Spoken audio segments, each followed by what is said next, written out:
Saya ingin menyampaikan sebetulnya mungkin 9 tahun yang lalu ya, kesalahan bangsa kita yang paling besar ini adalah kita mengangkat pemimpin kita, presiden kita, orang yang tidak jelas ijazahnya. Saya terbuka saja bilang ini tidak jelas ijazahnya. Jadi ini sekarang kita menanggung akibatnya. Kita menanggung akibatnya. Ya. Karena apa? Karena presiden itu walaupun mana nggak bisa kita coba-coba, harus orang yang mempunyai kapasitas yang betul. Kapasitas yang betul-betul mumpuni. Tidak seperti sekarang ini. Ya. Maaf saya katakan kalau saya mau apa ya, tidak ada masalah itu. Dan pada waktu tahun 98, saya juga pelaku di sana ya. Sebagai Komandan Kormar, saya pelaku. Saya melihat kekuatan kita itu hanya dua, gabungan daripada mahasiswa dengan TNI. Gabungan. Saya kalau sudah masuk di sana, namanya Pak Dr. Haryadi Darmawan, dia bilang, Mas Harto, saya bawa 14 truk ini ke sana, susah masuk. Tunggu dulu mas, nanti kita masuk. Dan masuk. Dan pada waktu itu kalau menurut saya negara kita bukan tidak dalam keadaan baik-baik saja, enggak. Keadaan negara kita masih bagus. Bagus. KKN ya tidak seperti ini juga. Ini juga saya kira dengan adanya undang-undang akan dirubah apa segala macam, ini kan untuk lebih memperdalam KKN itu. Zaman dulu ya ada, KKN ada. Tapi setelah 30 tahun memerintah Pak Harto, anaknya, dan dia punya alasan anaknya jadikan menteri apa ya, sosial, udah 30 tahun, dan dia juga sebagai ketua Golkar segala macam. Sekarang terus terang yang saya komplain sampai saat ini, saya komplain terus terang,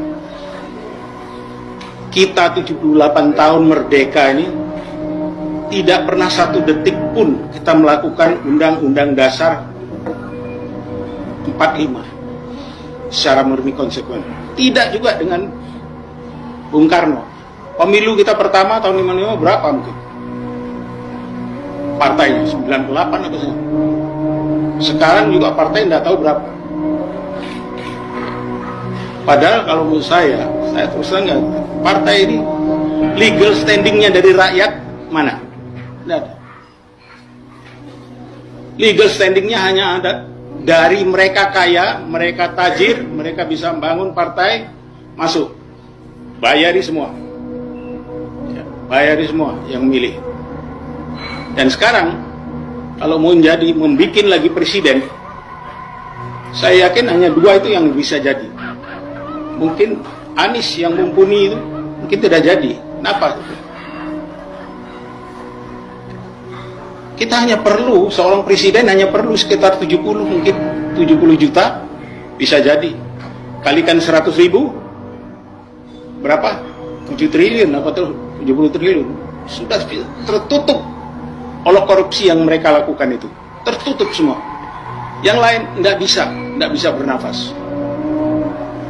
Jadi kalau menurut saya untuk perubahan ini tidak mungkin kita ikuti gendang mereka.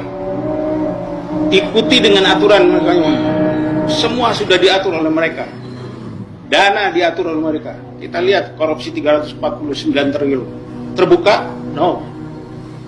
Korupsi lain-lainnya. Food estate 18 triliun kemana? Terus Bukit Algoritma 18 triliun kemana?